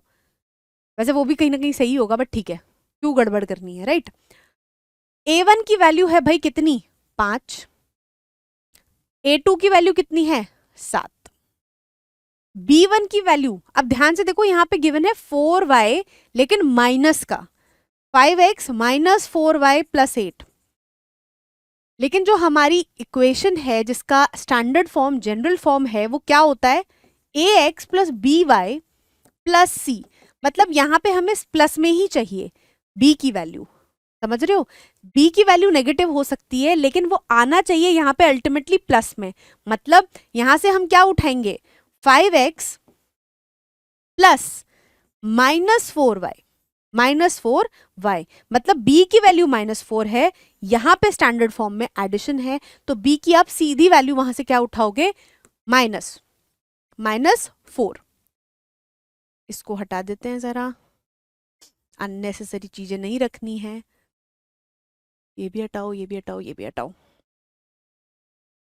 b1 की वैल्यू कितनी हो गई, -4, c की वैल्यू कितनी हो गई, 8, a2 की वैल्यू हो गई 7, b2 की वैल्यू हो गई 6 एंड फाइनली c2 की वैल्यू हो गई -9।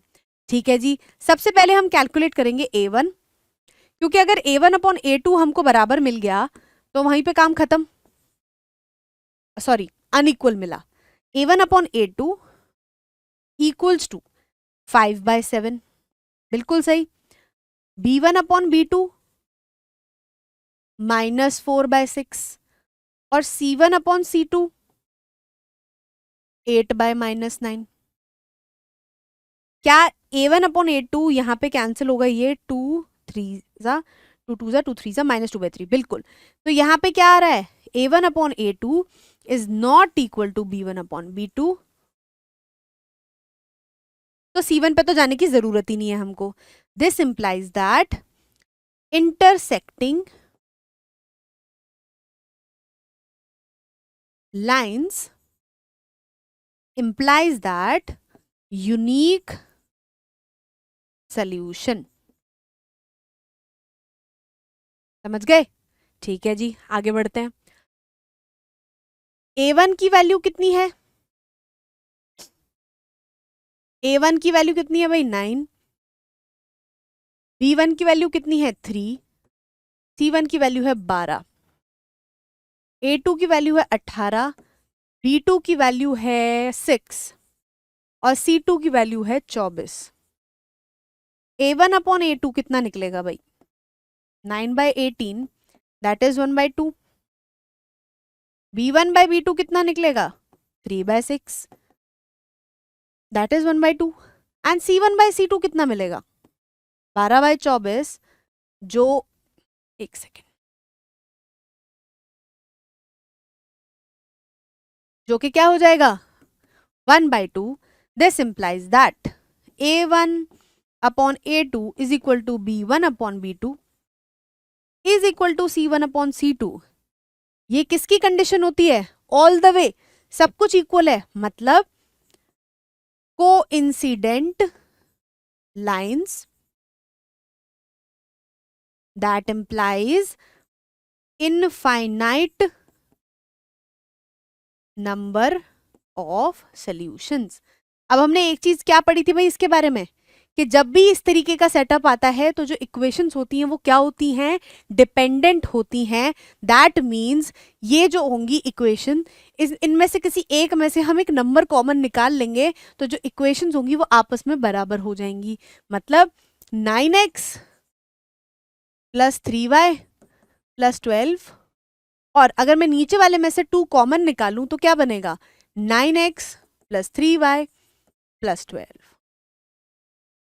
बिल्कुल सही, इसकी जरूरत नहीं है, I am just revising question के साथ में, ठीक। ऑल राइट, इसको आप करेंगे होमवर्क, बिल्कुल सिंपल है। Next, on comparing the ratios a1 upon a2, b1 upon b2 and c1 upon c2, find out whether the following pair of linear equations are consistent और इनकंसिस्टेंट। यहाँ पे आपको पहले क्या बताना था भाई, इंटरसेक्ट कर रहा है एक पॉइंट पे, पैरेलल है या फिर कोइंसिडेंट है, ये चीज बतानी थी। लेकिन अब आपको बतानी है कि भाई या तो कंसिस्टेंट होगी या फिर इनकंसिस्टेंट होगी। कंसिस्टेंट में 2 केस हैं, यूनिक हुआ और या फिर इनफाइनाइट नंबर ऑफ सॉल्यूशंस हुआ तो आप उसको कंसिस्टेंट बताओगे। अगर कोई सोल्यूशन नहीं मिला, दैट मीन्स आपकी जो रेशियो है वो a1 upon a2 is equals to b1 upon b2 but not equal to c1 upon c2 मिला, then it will be no solution, that means inconsistent. Clear? All right, पहला करके देखते हैं। a1 equals to 3, b1 equals to 2 and c1। बस यहाँ पे ध्यान देने वाली बात क्या, कि भाई पहले इक्वेशंस को एज इट इज नहीं लिखना है, उनके स्टैंडर्ड फॉर्म में लिखना है। 3x plus 2y minus 5 equals to 0 and 2x minus 3y minus 7 equals to 0। ये होगी आपकी स्टैंडर्ड फॉर्म। अब आप वैल्यूज पुट करो। c1 की वैल्यू हो गई -5, a2 की वैल्यू कितनी हो गई 2, b2 की वैल्यू कितनी हो गई -3 एंड c2 की वैल्यू कितनी हो गई भाई -7। a1 अपॉन a2 कितना मिलेगा 3/2, b1 upon b2 will be 2 by -3 that is minus, wait करें, 2 by -3 that is -2/3 and c2 will be -5 by -7 that is 5/7। Got it? ठीक है जी। अब जैसा कि हम यहाँ पे देख पा रहे हैं कि a1 अपॉन a2 और b1 अपॉन b2 ही बराबर नहीं है, तो हम आगे बढ़ेंगे ही नहीं। क्यों नहीं बढ़ेंगे? क्योंकि this is the condition that satisfies, that tells us that the system has unique solution, which implies that the pair of equations is consistent. जब भी क्वेश्चन में कंसिस्टेंट या फिर इनकंसिस्टेंट पूछा है तो ये पूरा पार्ट आपको लिखना बहुत जरूरी है, वरना लास्ट में आधा मार्क्स कट जाएंगे। समझ गए? ऑल राइट, नेक्स्ट होमवर्क करेंगे भाई आप इसको, वेरी इजी क्वेश्चन। ठीक है, इसको देख लेते हैं। पहली इक्वेशन आपको क्या गिवन है? 3/2x plus 5/3y। Standard form के अनुसार क्या करेंगे? 7 को इधर ले आएंगे। Second equation 9x minus 10y minus 14 equals to 0। बिल्कुल सही। अब यहाँ पे आपकी मर्जी है, आप इनको फ्रैक्शनल फॉर्म में ही लेना चाहते हो, आप फ्रैक्शनल फॉर्म में ले लो, या फिर इक्वेशन को सिर्फ होल नंबर्स में कन्वर्ट कर लो। कर लेते हैं भाई। एलसीएम ले लेंगे भाई किस किस का? 2, 3 और 1 का। हमें पता है कि एलसीएम कितना आता है? 6। 2 3 ज़ा 6, मतलब 3 को 3 x से मल्टीप्लाई करेंगे, it will B 9x plus 3 2 ज़ा 6, दैट मीन्स 10y। 1 6 ज़ा 6, दैट मीन्स ऊपर 6 से मल्टीप्लाई करेंगे, दैट मीन्स 42। फाइनल इक्वेशन आपको मिलेगी 9x plus 10y minus 42 equals to 0। All right, कहाँ लिखे A1 A2 की वैल्यू? यहीं लिख लेते हैं। A1 equals to 9, B1 equals to 10, C1 equals to minus 42, A2 equals to 9, B2 equals to minus 10, ठीक है, C2 इक्वल्स टू माइनस 42, नहीं माइनस 14, ठीक है जी, सही लिखा है हमने। 9 10 माइनस 42, 9 10 माइनस 10 माइनस 14, बिल्कुल सही। ऑल राइट, देखते हैं भाई। A1 अपॉन A2 कितना आ गया? 9/9, that is 1। B1 upon B2 will be 10 upon minus 10, that is minus 1, and C1 upon C2 will be minus 42 upon minus 14। इसको कर लेंगे 7 6 42, 7 2 14, that is 3।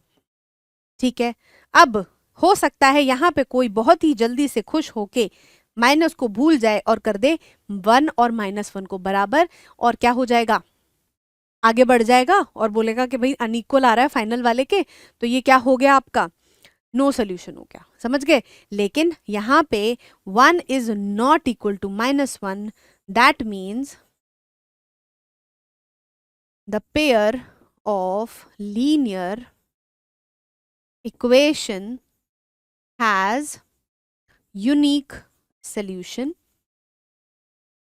ब्रैकेट में लिख दोगे इंटरसेक्टिंग। समझ गए? All right, next question. ठीक है, वेरी इजी होमवर्क। इसमें भी आपको वही करना है, फ्रैक्शन फॉर्म में गिवन है, आप इसको कन्वर्ट कर लो, चाहे तो सीधा यूज कर लो। ठीक है, ये भी आप करो होमवर्क में। Which of the following pairs of linear equations are consistent / inconsistent? If consistent, obtain the solution graphically। अब यहाँ पे क्या करना है? पहले आपको बताना है कि consistent है या फिर inconsistent है। अगर consistent हुई मतलब या तो A1 upon B1 is not equal to B1 upon B2 मिल जाए, या फिर A1 upon A2 is equal to B1 upon B2 is equal to C1 upon C2। इन दो ही केसेस में आप क्या करोगे? इनको ग्राफिकली सॉल्व करोगे और इनका आंसर निकालोगे। समझ गए? तो this is your ultra homework, main वाला होमवर्क। इसे तो करना ही करना है, बिकॉज ऑल द वे सारे कॉन्सेप्ट्स की आपकी इसमें क्या हो जाएगी? प्रैक्टिस हो जाएगी। समझ गए? आगे बढ़ते हैं। Half the perimeter of a rectangular garden whose length is 4 metre more than its width is 36 metres. Find the dimensions of the garden. ठीक है जी, क्या बोला गया है हमें? पहली चीज मान लेते हैं कि किस चीज के बारे में बात हो रही है, मतलब मानेंगे बारे में पहले समझ लेते हैं, मानेंगे बाद में क्या बोले जा रही हूं मैं। ठीक है, रेक्टेंगुलर गार्डन मतलब जिसकी लेंथ और ब्रेथ में क्या है? डिफरेंस है, उसकी दोनों साइड्स में क्या है? थोड़ा डिफरेंस है, इक्वल नहीं है, रेक्टेंगुलर शेप है, और उसमें कंडीशन गिवन है भाई आपको। ठीक है जी, इसको लेंथ मान लेते हैं। इसको ब्रेथ मान लेते हैं, ठीक है, विड्थ ब्रेथ कुछ भी बोल लो, ठीक। Let the length of the garden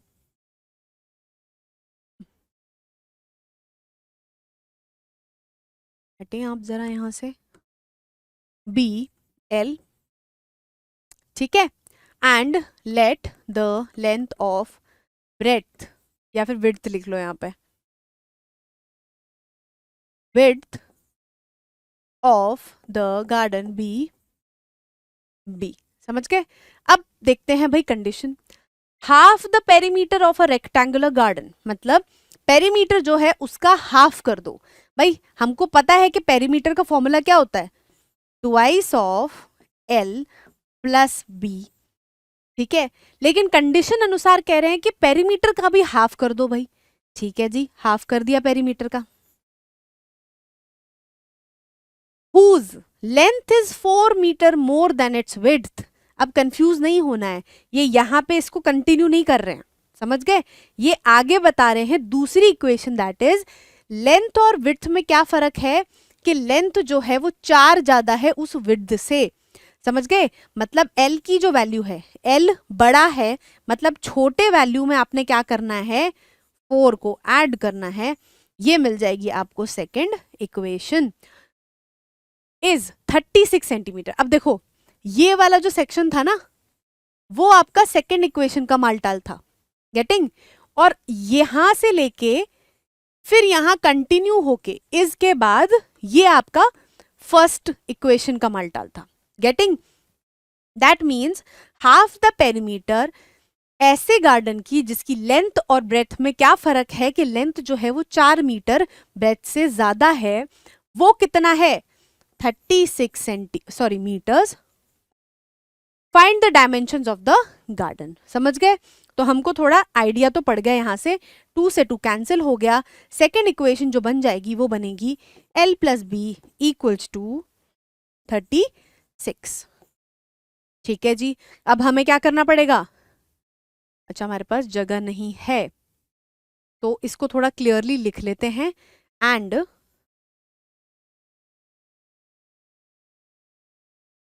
फिर हम डब्बे बना लेंगे।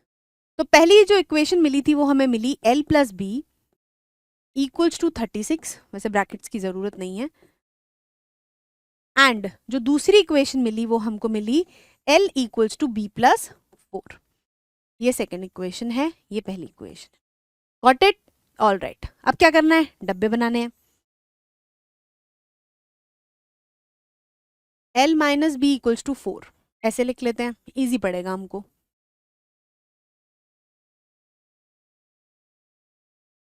ऑल राइट, तो भाई पहले इक्वेशन में L और B, 0 अगर मैं रख दूं, इफ L इक्वल्स टू 0, अब 0 रखेंगे ना तो बहुत बड़ी वैल्यू आ रही है हमारी 36, राइट। तो हम क्या करेंगे, इसको थोड़ा छोटी वैल्यू रख लेते हैं, जैसे, पर वो कैंसिल भी नहीं होगी, दोनों को बड़ी ही रखनी पड़ेगी। ठीक है, 20 रख लेते हैं, 4 के गैप में रखेंगे तो भी चल जाएगा। ठीक है, L इक्वल्स टू 4 रखेंगे अगर, तो ये कितना आएगा, 20 रखते हैं, रुको रुको रुको, बोलेंगे मैम खुद ही क्लियर नहीं हो पा रही है, 20 रख लेते हैं। अगर L 20 है तो B कितना आ जाएगा,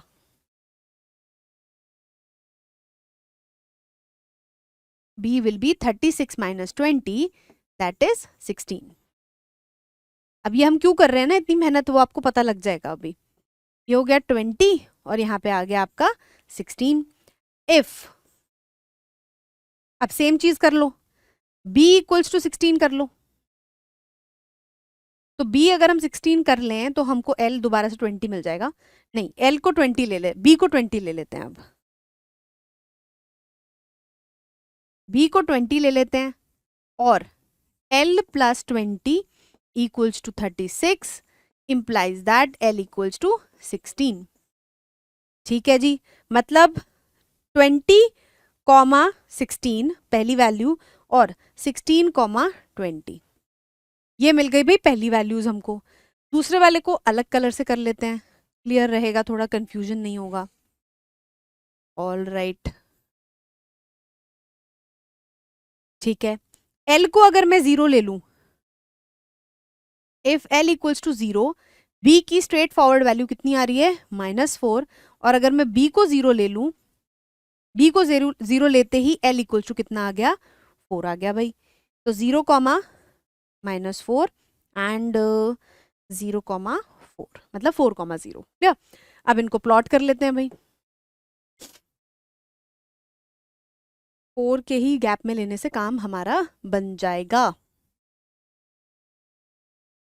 ग्राफ ड्रॉ करते हैं, आपके पास बढ़िया सा स्केल होगा तो आप उसको यूज करके सुंदर सा ग्राफ बनाना ताकि मार्क्स ना कटें।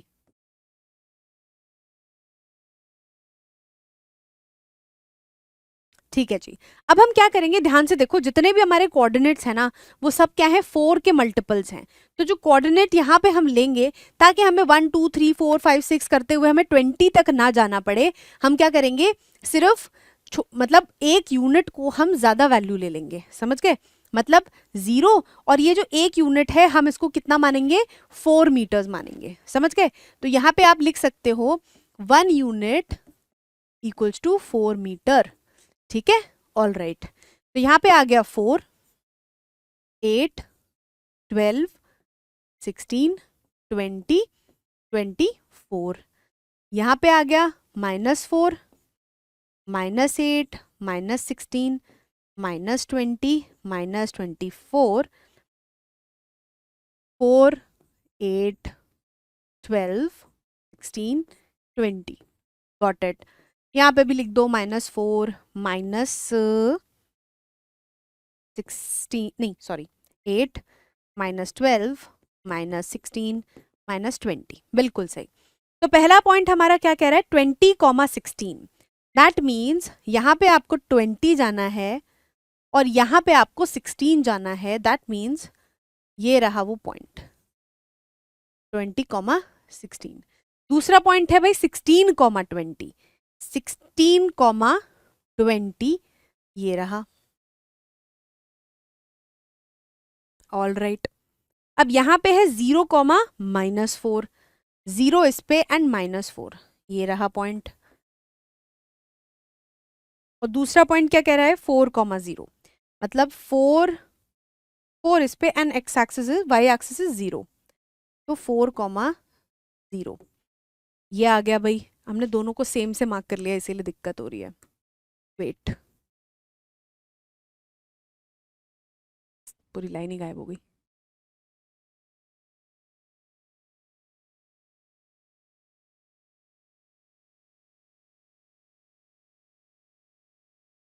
-4,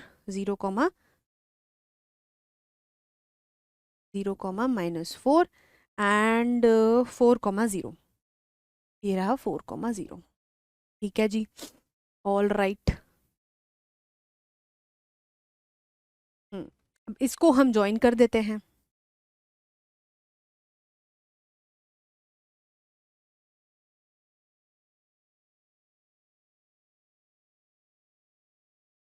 एंड इनको ज्वाइन कर देते हैं। तो ये जो आपका सोल्यूशन है ना, वो विजिबली आपको पता लग जाएगा कि कहाँ पे है, मतलब देखने से ही पता लग जाएगा कि जो सोल्यूशन है वो है 16,20। ज्यादातर जो ग्राफिकल सोल्यूशंस होंगे वो आपके ऐसे ही मिलेंगे कि लाइंस आपकी ऐसे कॉमन पॉइंट पे इंटरसेक्ट कर रही होंगी, जहां आपको डिसाइफर करना बहुत ईजी होगा। ठीक है, कि क्या आंसर है। अब भाई डिमेंशंस ऑफ द गार्डन हम कैसे बताएंगे, 16 और 20, क्योंकि ये हमारा कॉमन सोल्यूशन आ गया है and that means it is intersecting at 1 point. This means, कहां पे लिखें, यहां लिख देते हैं, intersecting lines equals to unique solution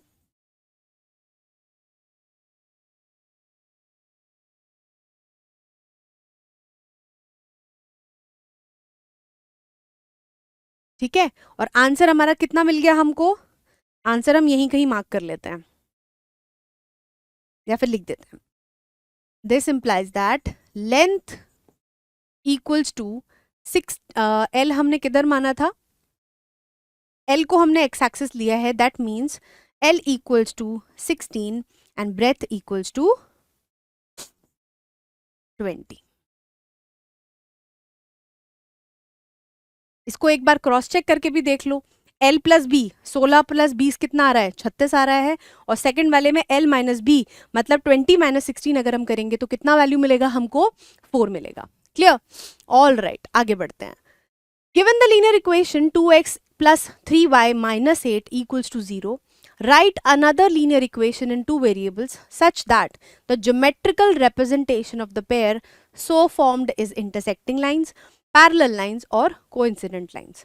अब ध्यान से देखो, आपको एक लीनियर इक्वेशन गिवन है, आपको एक अलग इक्वेशन बनानी है जो कि इस इक्वेशन के साथ में क्या दे, पहले केस में इंटरसेक्टिंग लाइंस दे, दूसरे केस में पैरेलल लाइंस थे और तीसरे केस में कोइंसिडेंट लाइंस थे। अब भाई आप एकदम से सोचोगे तो लगेगा कि यार ये क्या है, कुछ फैंसी नहीं है, सब कुछ वही है जो हम पढ़ चुके हैं ऑलरेडी। सबसे पहले हम बात करेंगे यहाँ पे इंटरसेक्टिंग लाइंस की। अब ये बताओ, हम इंटरसेक्टिंग लाइंस के बारे में जानते क्या है? हम इंटरसेक्टिंग लाइंस के बारे में कोएफिशिएंट के सेंस में हम ये जानते हैं कि इनके कोएफिशिएंट्स में a1 upon b2 a1 upon a2 is never equal to b1 upon b2। Got it? मतलब यहाँ पे एक ही कंडीशन हमें सेटिस्फाई करानी है, that is a1 upon a2 is not equal to b1 upon b2। Got it? तो हमें equation क्या गिवन है? इक्वेशन के हिसाब से a1 हमको गिवन है 2 और b1 हमको गिवन है 3। सी पे तो हम जा ही नहीं रहे, ठीक है। अब हमको क्या करना है, बस a2 और b2 ऐसा लेना है कि इनके रेशियोज बराबर ना आए। अब यहां पे मैं 3 रख देती हूं और यहां पे मैं 2 रख देती हूं, कोई दिक्कत ही नहीं है, सिंपल। a1 अपॉन a2 कितना आएगा, 2/3 और b1 अपॉन b2 कितना आएगा, 3/2, जो कि क्या है, बिल्कुल भी बराबर नहीं है। तो यहां से हमें पता लग गया कि 3x plus 2y minus 8 equals to 0 एक ऐसी लाइन है जो आपका इस इक्वेशन के साथ में क्या देगी, यूनिक सोल्यूशन देगी, मतलब इंटरसेक्टिंग लाइंस देगी। Got it? All right, next parallel lines.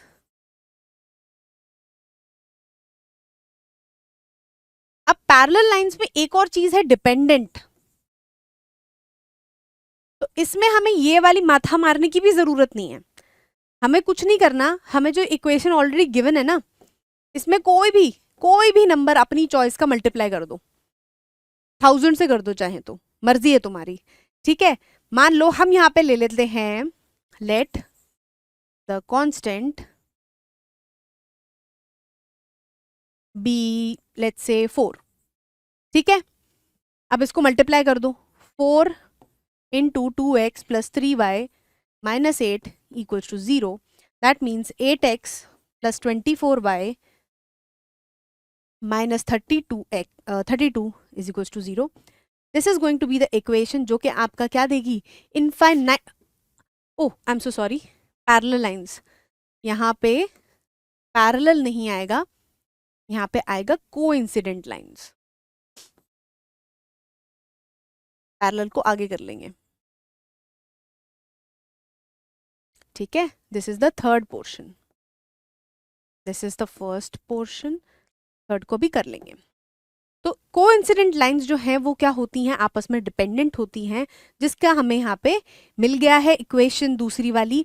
और अब हम क्या करेंगे, a1 upon a2, b1 upon b2 और c1 अपॉन c2 को निकाल के क्रॉस चेक भी कर लेंगे। a1 अपॉन a2 2 अपॉन 8 कितना आ रहा है, 1 upon 4। b1 upon b2 is 3 upon 24, अच्छा 12 आएगा, गड़बड़ कर दी हमने यहाँ पे, that will be 4 3 12 and c1 upon c2 will be minus 8 upon minus 32, जो कि वैल्यूज हैं आपकी 3 1 जा 3 4 जा, माइनस माइनस कैंसिल, 8 1 जा 8 4 जा। तो ये तीनों ही वैल्यूज कितनी आ गई, 1/4 1/4 एंड 1/4, हेंस वेरीफाइड कि ये जो इक्वेशन होगी वो आपकी इस इक्वेशन के साथ में जो हमको चैप्टर क्वेश्चन में गिवन है उसके साथ में कोइंसिडेंट होगी ग्राफ पे, और इसके पास इनफाइनाइट नंबर ऑफ सॉल्यूशंस होंगे. All right, moving to the next one, that is the second one, that is parallel lines. Parallel lines में भाई अब हमको क्या पता है कि हमें a1/a2 is equals to b1/b2 तो मिलना चाहिए, लेकिन c1/c2 बराबर नहीं मिलना चाहिए. दैट मीन्स अगर जो इक्वेशन आपको गिवन है 2x + 3y - 8 इक्वल्स टू 0, ठीक है, और आप दूसरी वाली इक्वेशन बनानी है ऐसे फॉर्म की कि a1/a2 और b1/b2 तो जी बराबर है, लेकिन c1/c2 जो है वो इनके बराबर नहीं होना चाहिए. तो कुछ मत करो, आप सिंपल से क्या करो, जो नई इक्वेशन बना रहे हो ना उसमें स्टार्टिंग वाले दोनों नंबर्स को 2 से मल्टीप्लाई कर दो, या कोई भी नंबर ऑफ योर चॉइस. मैं तो 2 से ही करूंगी. यहाँ पे कर देते हैं भाई 2 2 ज़ा 4, दैट मीन्स 4x और 6y. ठीक है, बट लास्ट वाले नंबर को कोई भी अपसर्ड नंबर रख दो, लेकिन बस वो इसका डबल या उस नंबर से मल्टीप्लाई करके मत लिखना जिस नंबर से आपने स्टार्टिंग के दोनों टर्म्स को मल्टीप्लाई किया है. अब बनाओ, क्या बनेगा, 2/4 इक्वल्स टू 3/6 इक्वल्स टू -8 -24. तो ये तो भाई इक्वल आ जाएंगे 1/2 1/2. ठीक है, लेकिन माइनस माइनस से कैंसिल, 8 3 ज़ा 24. लास्ट रेशियो जो है वो कितना आएगा, 1/3. That means a1/a2 is equal to b1/b2 but not equal to c1/c2. That means this is going to be the equation which will be parallel to the given equation and hence have no solution. Got it? All right. Draw the graphs of the equation such and such. Determine the coordinates of the vertices of the triangle formed by these lines and the x-axis and shade the triangular region. ठीक है जी, पहली equation आपको given है x - y equals to -1. हम ऐसे लिख लेते हैं भाई, हमको तो ऐसे ही अच्छा लगता है. हम नहीं लिखेंगे स्टैंडर्ड फॉर्म में, हम राइट हैंड साइड पे वैल्यू रखेंगे ताकि हमको वैल्यू निकालने में आसानी हो. ऑल राइट, ठीक है जी, इसको लिखते हैं, नहीं पर्पल से लिखते हैं, डब्बा बना लेंगे इसका. x y, if x equals to 0, 0 put करेंगे, y की वैल्यू कितनी आ जाएगी भाई, 1. And x equals to let's say 1 रख लेते हैं, 1. तो y की वैल्यू कितनी आएगी, देखो -1 - y इक्वल्स टू -1. तो -y इक्वल्स टू सॉरी 1. तो -1 - 1 कितना हो गया, -y equals to -2, y equals to 2. तो y की वैल्यू आ गई भाई 2, जब हमने x की वैल्यू कितनी रखी 1 और x की वैल्यू 0 रखी तो y की वैल्यू आ गई 1. ऑल राइट,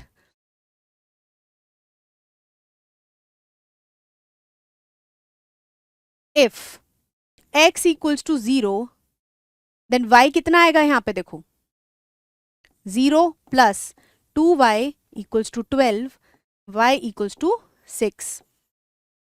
वैल्यू पुट कर दो 0 और 6. और अगर हम y को 0 ले लें तो x की वैल्यू स्ट्रेट अवे आ जाएगी 4.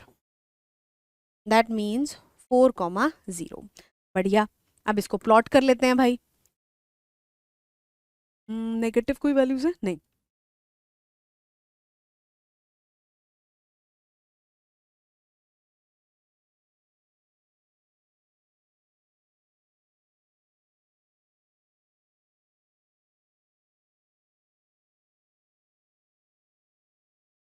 All right.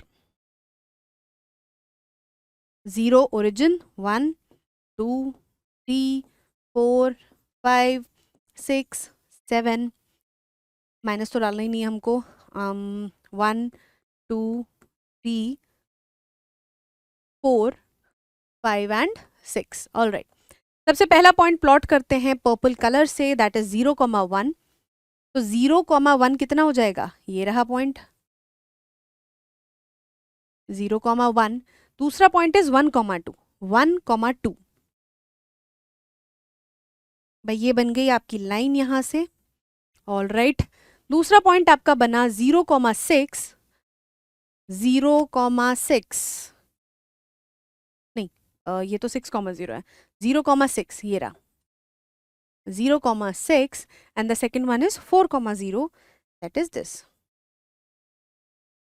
ऑल राइट, ठीक है जी, अब इनको इंटरसेक्ट करते हैं। अच्छा, इसको हमें ब्लू कलर से बनाना था, वेट।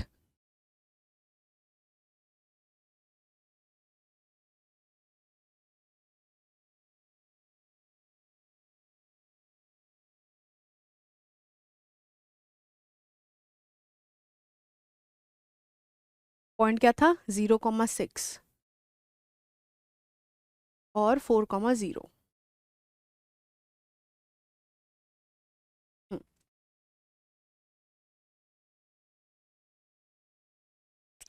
बाहर चला गया।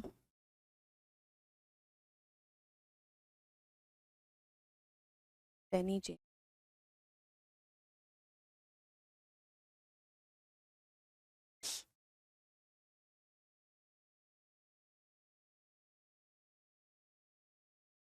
बिल्कुल सीधी तो नहीं बनी है लेकिन आपको काम चलाना पड़ेगा थोड़ा, जितना भी बन जाए। हे भगवान, ये तो बन ही नहीं रही है। रुको, लास्ट ट्राई करते हैं, नहीं तो फिर भाई समझ जाना कि मैम की ड्राइंग स्किल्स कुछ खास नहीं है। ऑल राइट, ठीक है जी। अब बोल रहे हैं वो कि आपने क्या करना है, determine the coordinates of the vertices of the triangle formed by these lines and the x axis. मतलब इन लाइन से जो ट्रायंगल बन रहा है और एक्स एक्सिस के बीच में जो ट्रायंगल बन रहा है, उसके आप क्या करो, वर्टिसेस निकालने की कोशिश करो। ऑल राइट, मतलब एरिया शेड करके देखते हैं। देखो, ये लाइंस हैं और एक्स एक्सिस ये रही, मतलब हम कहीं ना कहीं इस ट्रायंगल की बात कर रहे हैं। समझ गए? ठीक है जी। तो पहला जो कोऑर्डिनेट है वो तो मुझे पता लग गया, कौन सा, देखो यहां पे ये लाइन इसको यहां पे इंटरसेक्ट कर रही है, दैट मीन्स दिस इज -1,0, नहीं सॉरी 0,-1, वेट,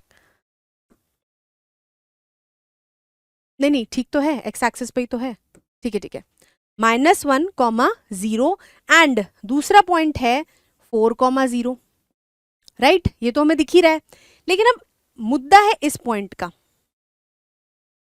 वैसे तो आई थिंक हमने ग्राफ सही बनाया है, but there is a chance कि ये जो लाइंस है ना, ये थोड़ी और कन्वर्ज होके वो कहीं इस पॉइंट पे मिल रही होती।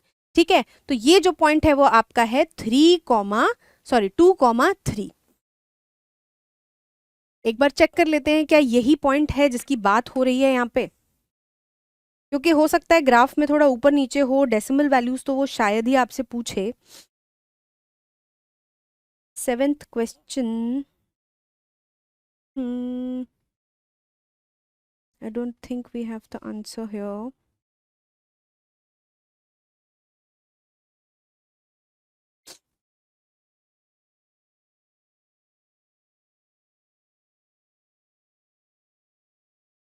हाँ जी, तो ये चेक करने के लिए हमको थोड़ी बुक रेफर करनी पड़ी। बिल्कुल सही पॉइंट है ये 2,3, this is the exact point. हमने ग्राफ थोड़ा सा जो है वो यहाँ से टिल्ट थोड़ा ज़्यादा कर दिया, अदरवाइज अगर हम एग्जैक्ट स्केल टू स्केल बनाएंगे तो आपको ये पॉइंट क्लियरली विजिबल होगा। ऐसा मत सोचना कि ये आपसे गड़बड़ हुई है या कुछ भी बात है कि आपको नहीं समझ में आएगा। Got it? ऑल राइट, तो आई गेस यहाँ पे हमारा लास्ट क्वेश्चन है इस एक्सरसाइज का। हाँ जी बिल्कुल, तो आई होप यहाँ पे आपको pair of linear equations in 2 variables अच्छे से समझ में आया होगा। ठीक है, और किस तरीके से ग्राफिकली उसको सॉल्व करना है। ग्राफिकली जब भी बोलेगा वो क्वेश्चन को सॉल्व करने के लिए, तो जो पॉइंट्स होंगे वो आपको एकदम क्लियरली विजिबल होंगे। ऐसा नहीं होगा कि बहुत ज़्यादा कुछ पॉइंट पॉइंट में वैल्यू पूछी जाएगी। आगे वाली जो वैल्यूज हैं भाई, आगे वाले जो मेथड है उसमें आपसे थोड़े और कॉम्प्लेक्स क्वेश्चंस पूछे जाएंगे, क्योंकि उसमें हैंड टू हैंड कैलकुलेशन होगी rather than just solving them graphically. All right, तो इसके आगे वाले लेक्चर में हम करेंगे आपका elimination and substitution method. Till then keep revising, मिलते हैं नेक्स्ट लेक्चर में। Thank you.